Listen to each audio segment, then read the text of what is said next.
Hello guys, welcome to my channel. If you're new here, my name is Bibi Donald, and on this channel we talk about everything lifestyle, beauty, personal care and career. So without wasting any much time, let us jump right into today's video. So guys, I promised a part 2 on everything I wished every job seeker knew before going for an interview, during an interview, and even after an interview. In the previous video, which I'll linking in the description box, most things I highlighted were things I wish a job seeker knew during an interview. In the part 2 of this video, I'll be highlighting most things I wish every job seeker knew even before applying for a job, so that they can easily land an interview. So guys, without wasting any time, like I said, let us jump right into number one. Number one thing I wish every job seeker knew before applying for a job is that they carefully examine the job description. This is very crucial because when applying for a job, you need to tailor your CV to suit that specific job role that you're applying. I've had people apply for job roles and they are not qualified. Apart from being qualified, the soft skills that they mention in their CV doesn't really tally with what the recruiter is looking at for. So I always advise everyone to carefully examine this job description, because these job descriptions that have been listed in this job advert are actually what the recruiter wants and actually what the company wants. So this will help you even during the interviews, and the questions that will be asked will likely be from the job descriptions that have been previously advertised. So for number 2, you want to consider why you are interviewing and your qualifications. Before you actually apply for a job, you really want to sit and think why you are applying for this job role.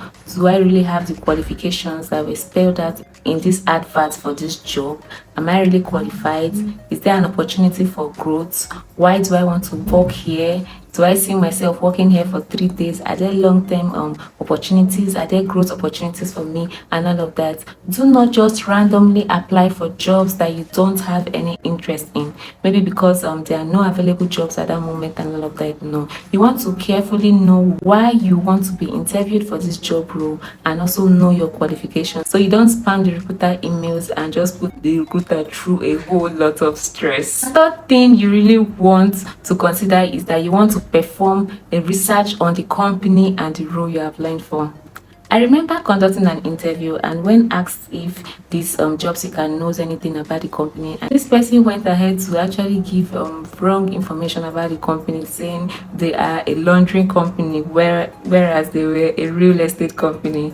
That already puts you in a pretty bad place, and you have to do a lot of work to redeem yourself. So before going for an interview, you want to really research about the company, research about the role, so that when you get into the interview venue, you have questions to ask your recruiter on what they are really expecting from someone that will be hired for this position. Now we are in number 4. Is it 4? Okay, sorry. You want to consider your answers to important questions. I don't know why most job seekers shy away from these questions. When asked what is their salary expectation, which I believe this question is very important, because we all know that the salary would motivate you to stay at that job. Apart from that, you shouldn't be shy about answering the question, what is your salary expectation, because you're bringing your value to this company. This is where you also be spending most of your time. So you should negotiate your salary. When I ask people what is the salary expectation and they shy away from it and they become all timid and smiling, and I'm like, are you kidding me? Don't you know the value you're bringing to the table? So guys, I advise every job seeker to know your value, sell yourself rightly, and negotiate properly. Negotiate properly. Google what other people in similar job roles are earning, and also just basically know what you're bringing to the table and know what you should be paid. And of course, you should be in line with the company's budget for that role. Another thing I wish every job seeker knew is that they take out time to actually practice their speaking voice and body language. Just basically have a pre-interview with yourself, guys. Practice makes perfect. If you know your timid or you're shy in front of people and you're not really outspoken or you're an introvert, I just believe you could practice in front of your mirror or practice in front of your friends, and this will help you to boost your confidence. This will help you to maybe memorize your pitch a little, and it will just help you to just feel so good with yourself. So when you go for an interview and you're in front of a recruiter, you do not feel this anxiety or agitated. You're just all calm and going with the whole positive flow. This one is very, very important. Number 16, I wish every job seeker knew is that they prepare their travel arrangements before the interview day.